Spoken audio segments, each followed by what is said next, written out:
believe you can hear me clearly, and I share my screen now. I want to believe you can also see my screen. Okay. All right.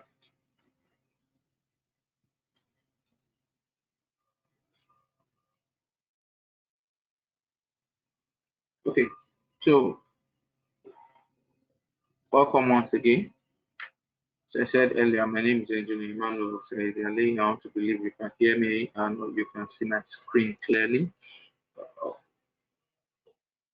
Welcome to the Nebosh class.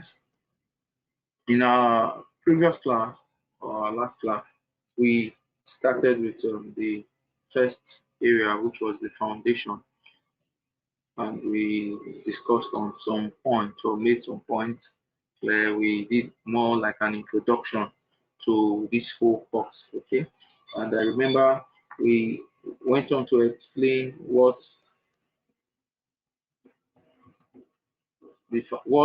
health and safety meant, and we also looked at it from it being what a multidisciplinary um, field, or the multidisciplinary nature of HSC. So we talked about it being a natural science that's covering biology, anatomy, physics, and chemistry. We talked about it being an applied science. We talked about it being that applied science is an example of the architectural area. Yes, we have health and safety there. Also, you find its application in formal science, that's mathematics, or you find formal sciences applied in here HSC. Okay, so talking about the formal science, we're looking at what computing, statistics, mathematics, and the rest of it. Okay, they also have the social sciences that also has a field in HSC, which is the economic. I'm talking about economics,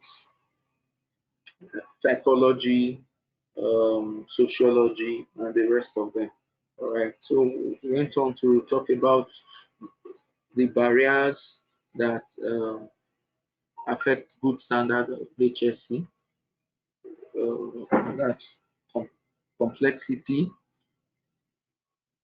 um, behavioral issues, and we have conflicting demand. Or competing or conflicting demand for scarce resources. Okay, those are the barriers that we have in in the practice of good HSC. Then we went ahead to also talk about the reasons why it's practiced. Okay, we looked at the moral reasons, the legal reasons, and the economic reasons or financial reasons. All right. So today, in the moral reasons, first of all, okay, let me just for the benefit of those that are not in class. In the moral reasons, we looked at it being of necessity for you to practice what we call the duty of care when carrying out whatever activity that concerns you or that that you are involved in. The duty of care, where you have to ensure that the activity you're carrying out does not endanger those that are around or within the environment. Okay. Then we also did some definitions and a whole lot of um, discussions that we had talking about the different costs that is involved in in in accident. We have the direct and indirect costs. We explained that. And we also have the what insured and uninsured costs. And we went on to say the insured cost is just a tip of the iceberg. Okay, the major costs that are involved, which are uninsured, are not easily seen per se, or you may not quickly feel it, but they are enormous. You might not be able to just look at it from the surface.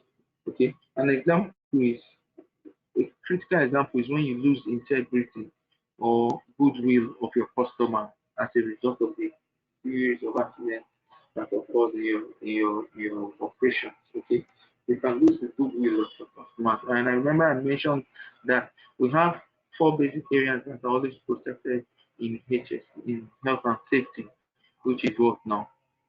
The personnel, the asset, the environment, and what? Reputation. Reputation is not seen, is not something that is visible, but it can be experienced. So when you lose your reputation or your goodwill with your customers as a result of series of accidents, that can be a very big issue for your business. Okay. I also have overtime and temporary labor or the time it takes to train new staff, to train new people. All these are what makes up our work now, our element one. Um, we One other area that we would also that we were talked about, or that you should also read up, look at the roles of international bodies and national bodies in developing the framework of HSC.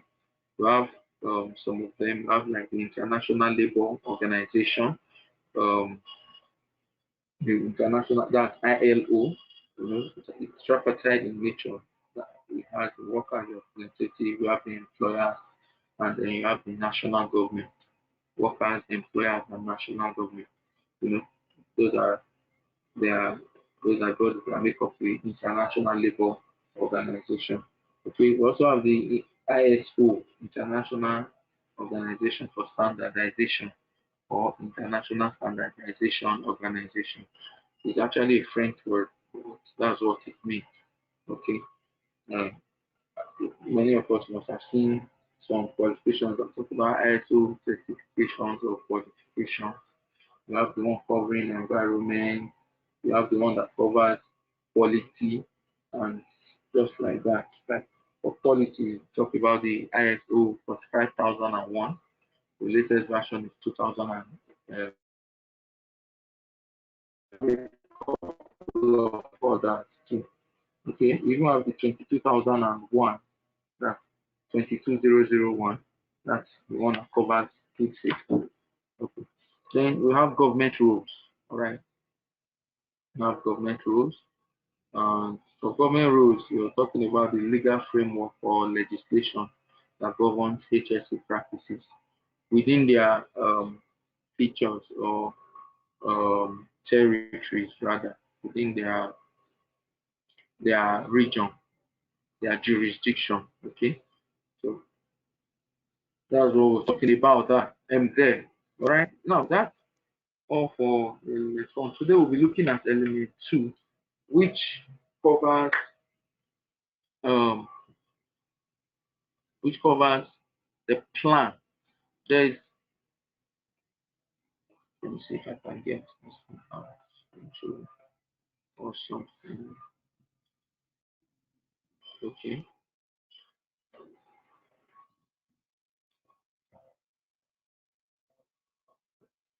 okay. This may not be too clear. I'll just put this here. I'll have the plan, do, check, and act. Those are the four areas that are critical in IGC, in Nebosh IGC. We'll have the plan, the do, the check, and the act. Okay. Let me see. Yes. Okay. This is the better view of it. The plan, do, check, and act. So that's how it goes. Each of the elements that we'll be discussing in managing our obligations with health and safety, um, documents or the processes rather. We have four areas that we'll be looking at: plan, do, check, and what? Act.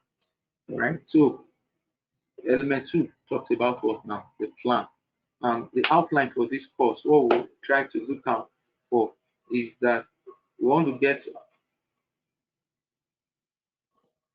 we want to be able to explain the purpose and importance of setting. We're talking about policies for health and safety, you know, and we'll be looking at the elements, the key elements that uh, that makes up our health and safety management system. Okay, the key elements that make up the health and safety management system.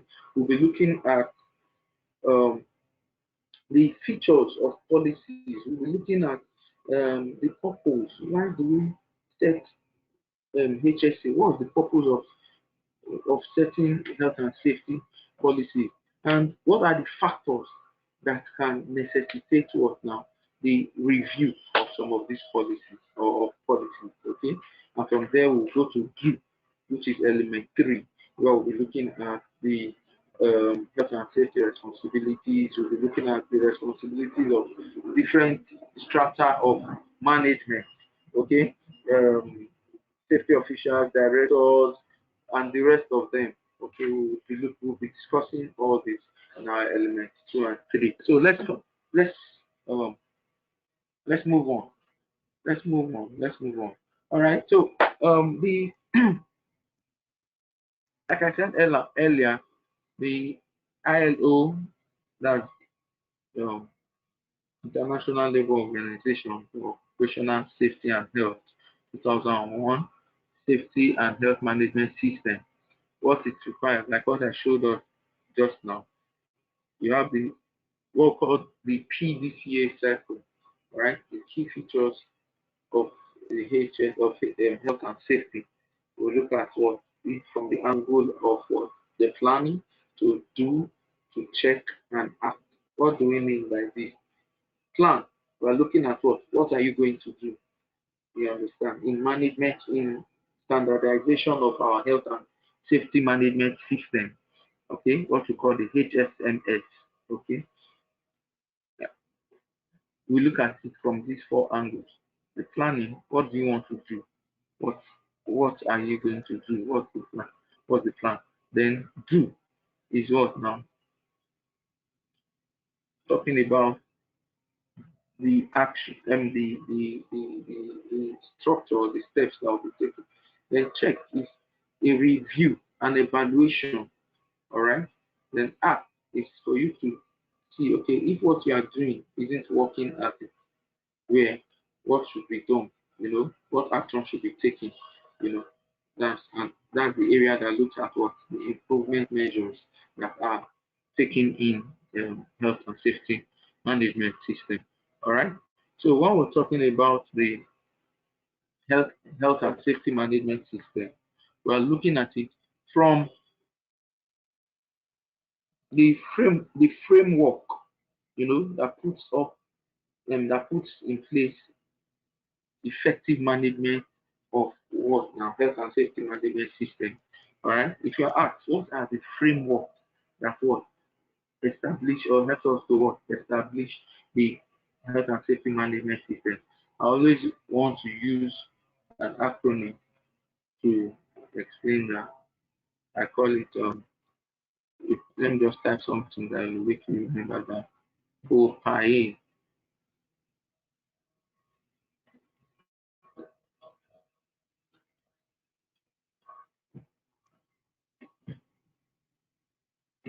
Okay.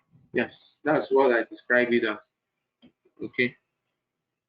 I describe it as what?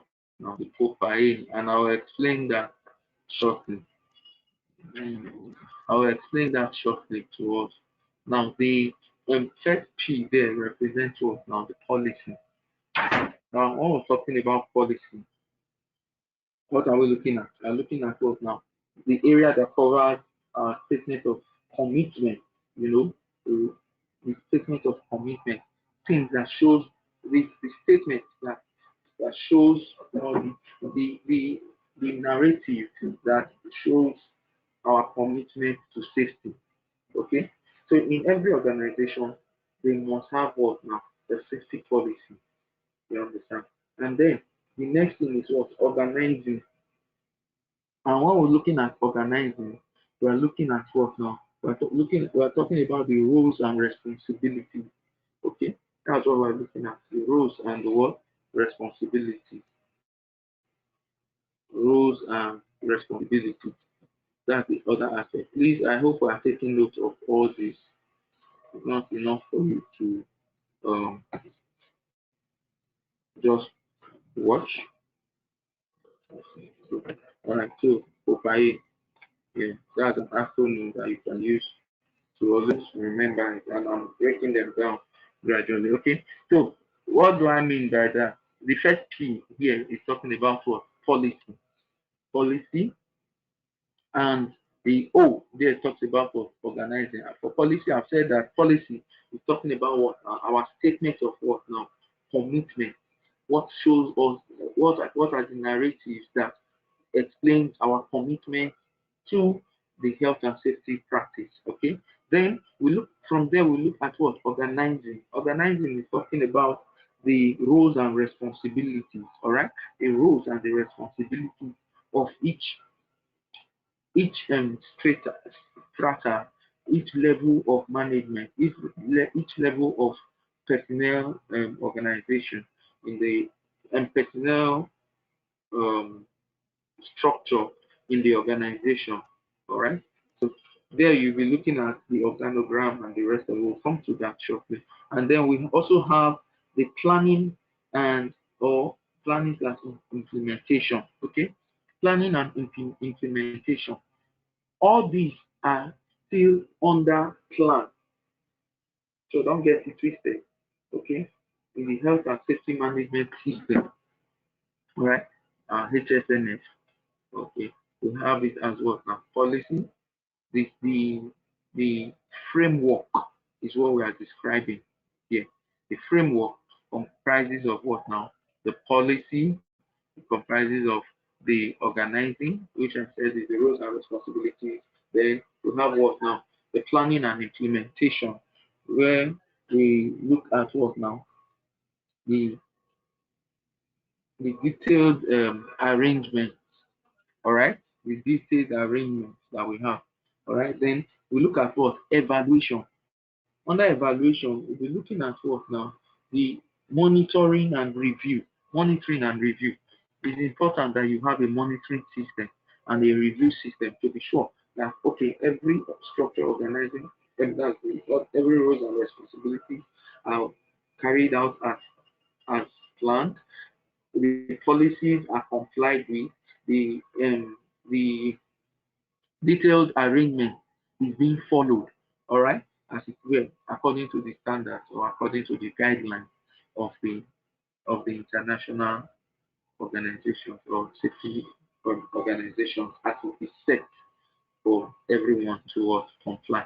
All right. Then so we must have what now? A monitoring and what? A review system in place. That's E, which is what? Evaluation. All right. Then we have the other A. That A there is what? Your action for improvement. The action for improvement. Now, when you carry out evaluations and you carry out evaluation, that's monitoring and review, you will discover that okay, there are some areas that might need to be worked on or improved upon. That is what that A represents there. The first A, which is what? Action for what? Improvement. There you'll be having a lot of corrections or correcting um, correction of shortcomings. Okay, that's what is done there. Then the last A is audit. All right, audit. Now, for auditing, what do we mean? What is done there? It is very important that you carry out an audit, which must be an independent, systematic, critical examination of the management system. So you must have an arrangement which covers what now? A very concise or very structured, independent, systematic, critical examination of what now? The whole management system. So FOPAE is an acronym that you can use to remember this. It is very important that you commit this to memory. The moment you commit this to memory, you already have a very sound understanding of the of Nebosh.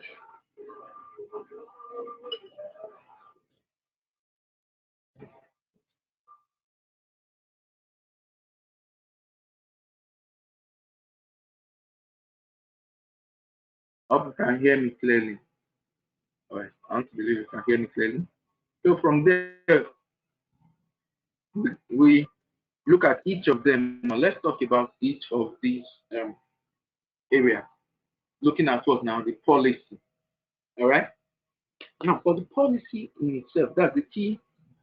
I've explained this whole aspect. I'll just review it a little. Okay.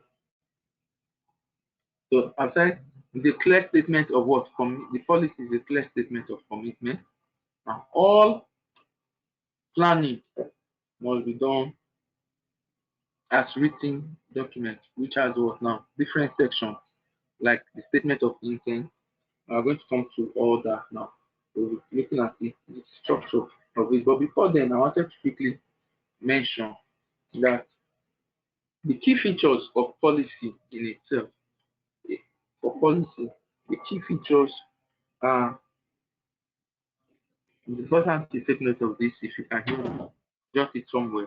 You look at it from what, who, and how. I'll come back to this page very well. But just look at I need to mention this. The key features of policy for HR, and that's for health and safety. I usually say for H, when you hear me say HR, I'm talking about what? Health and safety. Now the key features are what, who, and how. Number one, that what there, talking about, or it talks about we setting out the aims, objectives, targets of the organization in relation to the health and safety. Hmm? Then when we look at the who, that's where we're looking at the roles and responsibilities, okay? And then we look at the detailed arrangement, that's how, okay? That's just a summary of it. The detailed arrangement for achieving the objectives or target, okay? So we go back to look at the three major components of the health and safety system. Now, all this here I've already explained the planning and implementation, evaluation, then the action for improvement, and what now? Audit. Okay. So, like you can see here, the occupational health and safety management system, we have continuous improvement from here, taking the occupational health and safety policy, then the planning, the implementation, the way they just follow each other. Remember the acronym I gave you is what now? OPA. So this is just what describes it. Okay. Now, before I go to okay, let's now we have a question here. You say what are the key elements of what now? So this one you should be able to answer that Popaye. Once you remember Popaye, you can always what now answer such questions. Okay. Now the purpose and importance of what? Setting policies for health and safety. All right. Now there are key elements of health and safety policy. Three three major components that makes up what now, or elements that make up health and safety. The key elements of health and safety, we can use the acronym SOA to remember that. SOA, okay? You can use that acronym SOA to always remember it. All right. So, when we're saying SOA, what are we talking about there? Number one, there is what the statement of intent. So for every policy, three parts that you always see in every policy. It must have what? A statement of intent. What is going to be done. All right? It outlines the aims and the objectives. That's the statement of what now? Intent. You know, most times you go to an organization or every company and you see their health and safety policy as a state, like an A4 size document, which is what now? It has a clear statement of commitment of the management towards health and safety, and it is always an authorized document.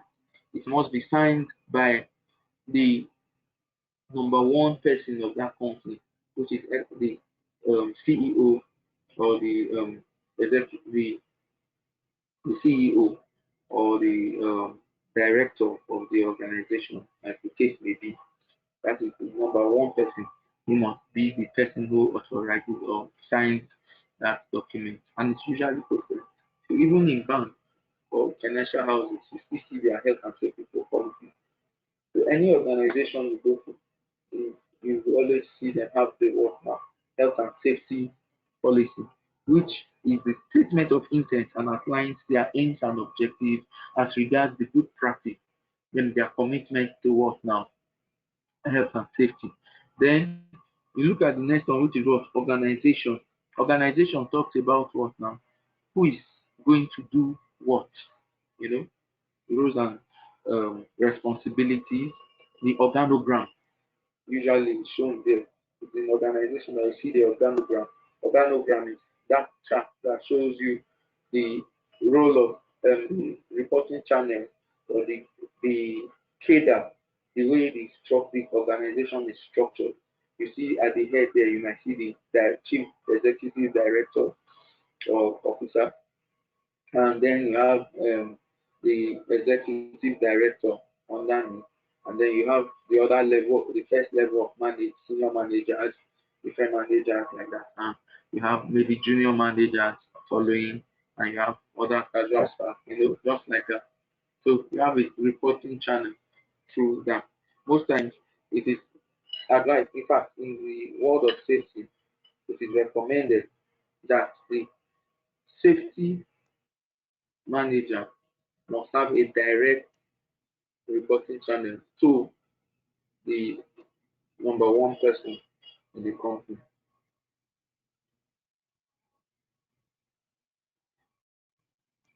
Otherwise, we might be having cases where non-compliance becomes an issue, and the safety manager or the safety person is unable to handle or perform his duty as necessary.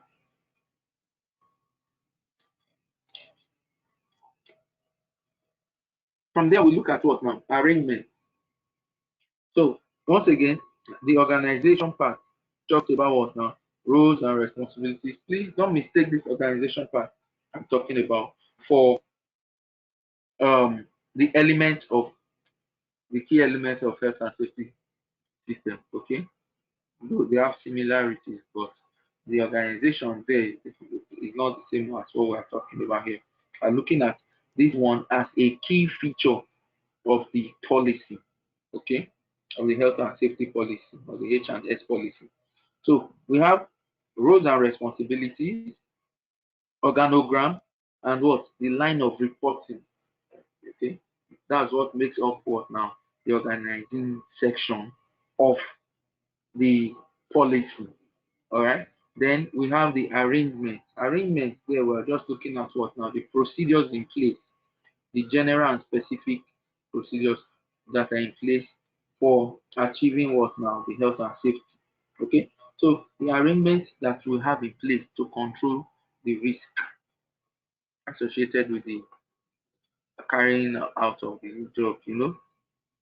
And um, I've said there that I mentioned something there, general and what specific. So that explains that there are two types of what now arrangements that are usually put in place. You have the general arrangement, which involves the likes of procedures for risk assessment, permits to work, emergency procedures, your standard operational procedures, and even accident investigations. Then you have the specific, okay? SSO is safe system of work, okay? Those ones, or that's SSOW, sorry, SSOW, safe system of work. And then we have our specific arrangement, which covers procedures like working at height, entering of confined space or lone working. Those ones are, or hot work. Those ones are highly um, or high risk involved. They have high level of risk involved. Entering working in a confined space. Imagine working inside a storage tank, a big storage tank, or working at height, working at maybe like 12, 8,000 feet above above the ground, those kind of things. Such operations are high risk, okay, or even hot work that will involve flame and all that, naked flame. If it's happening, if you're doing that in an environment that has high level of hydrocarbon, then the risk is even higher then because it could result in what? Fire or explosion. All right. So very important that these are what now looked into. Okay, those are the features. All right. So we look at the general um yeah, we'll be looking at some something I needed to mention here. The general statement as it were. Okay, let's look at it more critically. The general statement. Now, in the area of the general statement of intent, you have objectives that are clearly stated. I said something earlier that it must outline the what now, aims and the objective. All right. Now, in outlining the aims and objective, I needed to quickly say this. Number one, the statement, the objective. We must look at the statement or that shows one of the objectives that is a commitment to meeting up with legal requirements. Commitment to what now? Meeting up with the legal requirements. Yes, it's very important that there must be what now? A commitment to meeting up with what now? The legal requirements. All right. You must have that commitment. Another thing is that there must be provision for for a safe place, plants and equipment. That's even for those of us that must have done HSC 123. There's what called the Safety Act of 1974, which requires that employers must provide a safe work environment for their employees. Very important. A safe place, safe plant, and safe equipment must be provided. Then you have the consultation with workers is very important. You don't just go around and carry out your activities without consulting workers, so they also can be carried along. Okay, it's very, very, very, very key that we practice that. Okay, then we look at the provision of workers with training. Provide workers with training. It's also very important. And then when you look at the target, your target must be smart. You know, they must be smart targets. So let's look at it from this. When we say smart, you know what I mean by that. The targets that you give, they must be specific, they must be measurable, they must be accurate, reasonable, they must be what? Reasonable, and also time bound. All right, so that's very important. So look at this area. Say top management signing the policy. I've explained that it shows management commitment. That's the reason why the top management, the topmost management will be the one who signs the policy. Okay, then it gives authority to that policy, and it gives what responsibility to the management too. All right. So why do we need to have a written policy? Why must we have a written policy? It shows compliance for legal purpose, that compliance to legal requirements, and also meet with management system standards like the ILO standards, the OSAS 18001. It's already been overtaken by the ISO 45001, for quality and rest. Then it also gives clear communication and also a provision for what now? Continuous improvement.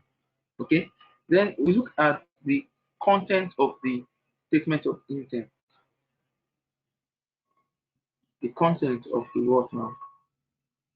The statement of intent. Now, when we're looking at that, we look at it from this angle that, okay, number one, it's applying the what now? The organization's approach towards safety, the aims and objectives. I've explained all this anyway. Interested parties, the roles and responsibilities, adequate training, adequate resources, monitoring and evaluation. All these are the content then signed and dated by the most senior person in the organization. All these are what makes up what now? The statement of intent. And the purpose of setting a safety policy, number one, is to declare the management commitment, which we have already explained. Then it's a piece of internal law. It becomes like a bounding law for the organization. And it helps to also set roles and responsibilities clearly. Okay. Then is a compliant is an act of compliance to legal requirements. Okay. And then it also establishes the organization's procedure and it establishes proper organization and procedures in place. Okay. Um, example is your safe system of work, your SSOW. You know. Then you establish what now aims and objectives, and also a continuous improvement. Okay. This is just a repetition of what I've gone ahead to talk about earlier. Okay.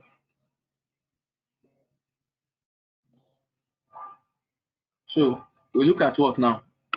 The health and safety policy. We said it sets out the organization aims. Okay, we've already talked about this.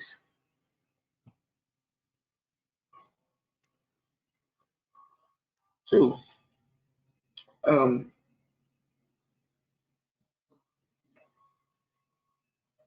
let's take it from this area that I earlier mentioned. Okay.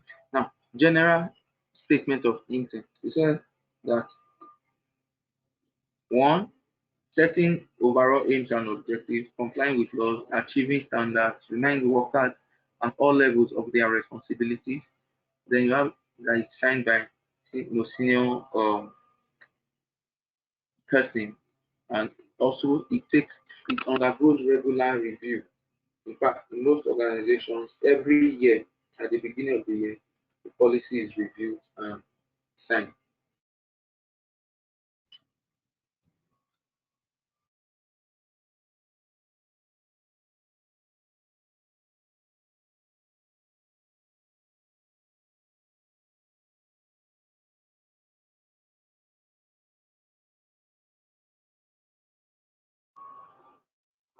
Okay, sorry about that.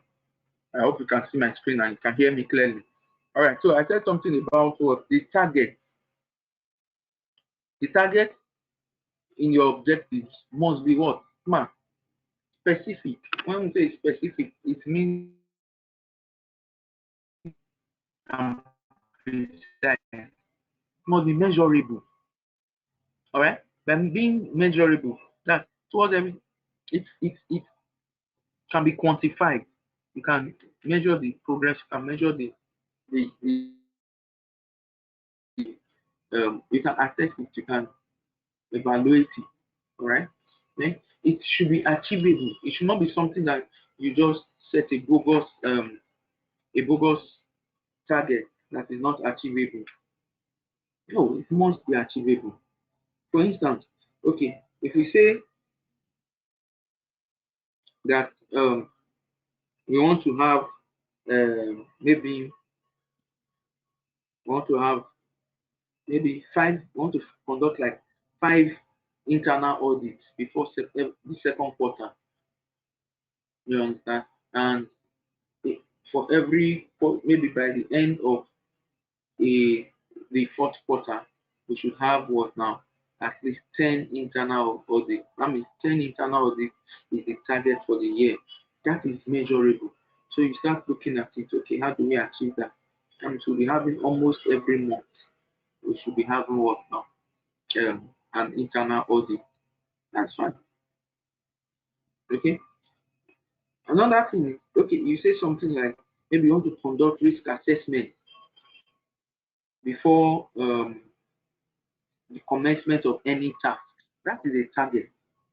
When you set such target, everybody knows that before every task commences, there must be what? A risk assessment. And you see the impact.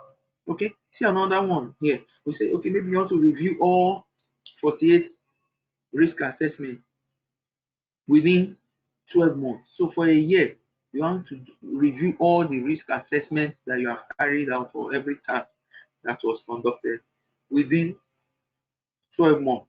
Let's assume you have about, say, 3 or 4 tasks, major tasks per month.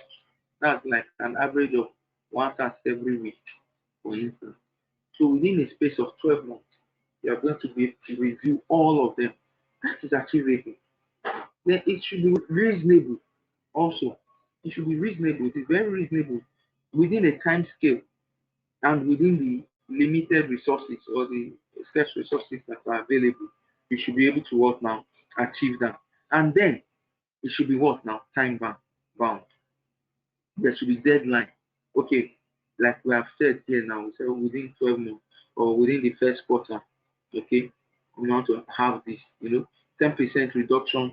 We want to be able to achieve 10% reduction in accidents within the space of 12 months. All right, so you put measures in place. You look at the areas that you are failing and you want to improve on it. You want to have an emergency response plan. All these are examples of what now? Uh, a smart target. All right, it's very, very important. So these are some of the examples. Improve your audit score and the rest of it. Okay, so it is very important that we have all this in place. Then when we look at arrangement, we are looking at it from different angles. Now I've said earlier that we have the word now, the specific and the general arrangement. Okay, we have the specific and the general arrangement. I'll just go straight to that because of time. Now, under the specific and general arrangement, we say under arrangement we have 2 types of arrangements. Okay, you look at the general arrangement. So maybe those ones are usually typical.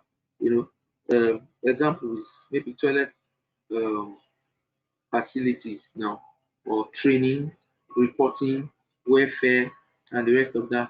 Carrying out your task, the assessment, information and structure training, instruction and training, compliance and monitoring procedures, accident recording and investigation, even first aid and the rest. These kind of arrangements, we call them general arrangements because irrespective of the size, I hope you can hear me clearly. Irrespective of these we always what now apply. These arrangements will what always apply. Fire safety and prevention, there must be, you know, risk assessment, there must be, inspection, there must be, emergency procedures. These are all general form of what now arrangement. Okay. But when we now go to specific, those ones are they are special type. The specific arrangement, we are looking at it because of the type of hazard associated with it. Okay. Now, for instance, lone walking, noise, vibration, all these ones are high risk issues. Crowd control, you know, radiation control, walking at height, noise control, waste disposal, control of transport, transport with risk. The risk associated with transportation. You know, then another one is even control of contractors too. Yes, apart from crowd control, so look at control of contractors, and you also look at the confined space entry. All these are very specific arrangements. So because of the nature of the risk involved, we call them what now? Specific arrangement. All right. So please understand that we have what now? The general statement of intent. We have the what now? Organization, and we have what? The arrangement as the areas that make up what? Our health and safety policy. That's under policy alone. Okay. Then from there we look at the purpose of setting health and safety policy. Now, but look at this question. It's an individual activity. Can you think of as you're listening to me, think of one specific health and safety hazard. Then take this as an assignment. Write down as many as you can think of, then which you believe should be included in the arrangement section of what health and safety policy. We have so many of them. It's not limited to what we have stated here. All right. And then we go to the purpose for what setting up. Talk about the purpose for setting up the health and safety policy quickly. Let me just mention that so you can take that down. There are purposes. There are different purposes for setting up what now policy for health and safety. Now, number one of it is to help give direction to the organization. All right? Yes. To help give direction to the organization. Then number two is it also is we've said that earlier, I just want to emphasize it. So as a fulfillment of what now? The requirement, legal requirement. Establish what now? Management commitment. I think I've already mentioned that earlier. But please take note of it. It is very, very important that you know this purpose of setting this up. So to help, sorry, 1 minute, my system is. So we have already mentioned earlier that it will help to give what now direction.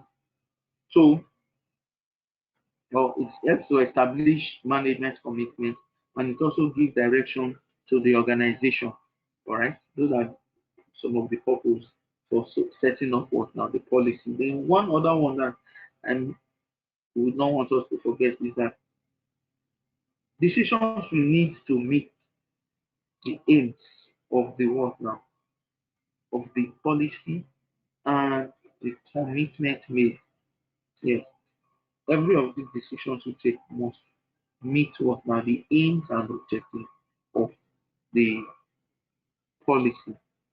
You understand? So and the commitment that we need to. Okay. So from here we looking at all this and that assignment I've given us to do. We look at the reason. There are several reasons that policies are usually reviewed. Yes, several reasons that could bring about what the review of policy. You could have a policy, but over time you discover that this policy may need to be reviewed. So time is one of the factors that what now that can necessitate the review of what policy. So when we're looking at what now policies or reasons that or factors that could necessitate the review of what policies. Number one is what time. The policy that you are having in 1980 will not be the same if you're using 1920. Okay. Then another one is changing technology. All right, changing technology. Now, this change, when we look at change, it can come in different areas. Changing technology,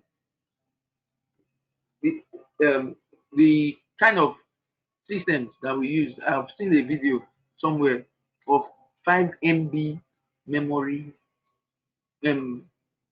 hard disk, 5 MB. They used a trolley to carry it. About 5 people had to help in carrying it. But it looked so big. That's 5 MB. That was around maybe 1970 or so when IBM came up with a 5 MB hard disk. It looked like something massive. I remember back then, school days, when my first degree days, we were using disket, you know, disket to type to save information or even project work and the rest of them. In fact, while we were still in our first degree, use of slides or projectors was not in vogue back then. So even when you want to do your project presentation, you have to discuss with your friend or plan with your friend that will help you hold the series of cardboard paper. So you buy cardboard paper and draw all your representations, all your stuff. Maybe imagine conducting this class and we have to use what now? Cardboard papers to be showing the screen because there's no way of nothing like projectors to do, or it was not in vogue then. It was like advanced technology as at that time, you know. But now everywhere you go, even with your phone, you can even do slides, you can prepare slides and the rest of them. Those days you used to do it manually. No, so that's for instance is changing what now? Technology. Another thing that can bring about or necessitate that is what changing ownership or management structure. You might once once some organizations, when they change their management structure or ownership, they discover that policies will have to change. We've seen that in a lot of organizations, a lot of organizations. Even some of us, wherever we are working, we discover that when you change management, when a new management comes into play, they change the policy, the reporting line might change, the kind of concept they come up with. They will always every management wants to come up with a policy or a concept that will favor the way he or she that management has planned to run the organization. Okay, so that's very important. I will take note of that. And sometimes too, it could be change in what now? Key personnel or even legislation, the laws of the land, that can also affect or bring about change.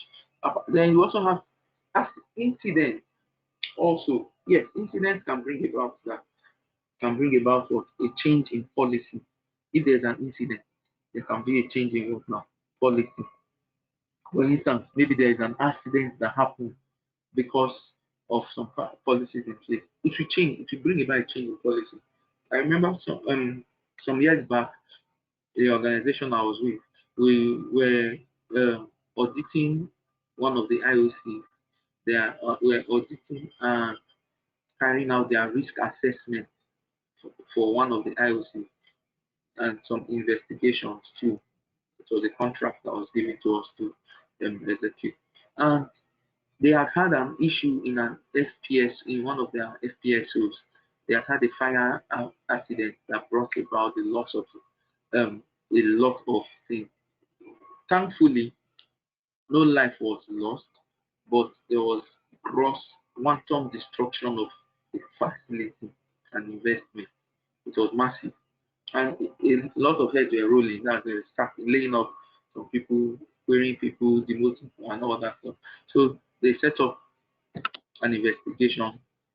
And eventually, to cut the long story short, we eventually realized our concern was that it was even a failure in the policy that the new management had brought in that had resulted in that incident. What do I mean? There was procedure for when there's a leakage of any or loss of containment of the hydrocarbon in the facility. There's a process they were going through before initiating a final shutdown. Nobody wants to shut down the facility completely.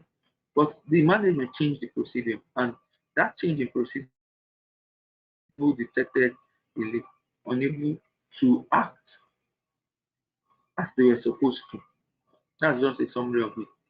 So before an action could be taken following the new procedures and policies that the organization had put in place, what happened?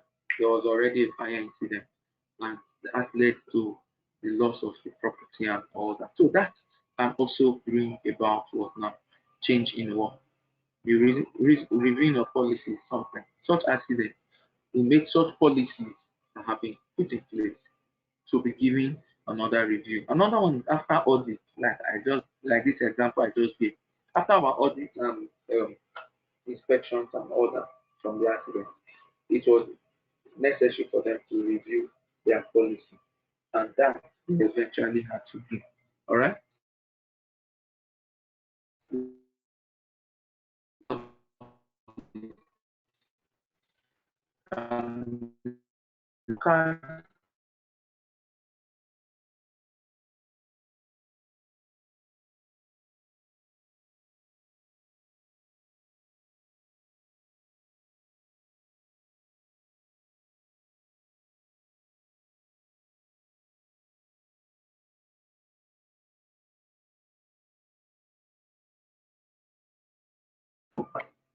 Workers work now, consultation. After consulting with workers sometimes about something, like you see what government does sometimes with them, NLC or the Labour Congress, although sometimes that could be compromised, you know, because some management also do that. They try to compromise the leadership of maybe um, the the workers union, you know, so that they can bend to the favor of the management. But sometimes in an ideal situation, from workers, from consulting with the leadership of the workers, you get to hear their complaints, you get to know how they feel about the existing policies, and then you could give consideration for a review of such what policy. All right. So this is all we have about the element two, which is plan on um, Nebosh. Okay, so you can go practice this. What this question? I will just ask you here. What are the three key parts of what health and safety policy? Understand the difference between what and list. When we say what, when you're answering questions, when you see something like this, what, it is not just for you to just list them, but you should be able to what now explain them too. Okay. Now, what type of target might be referenced in the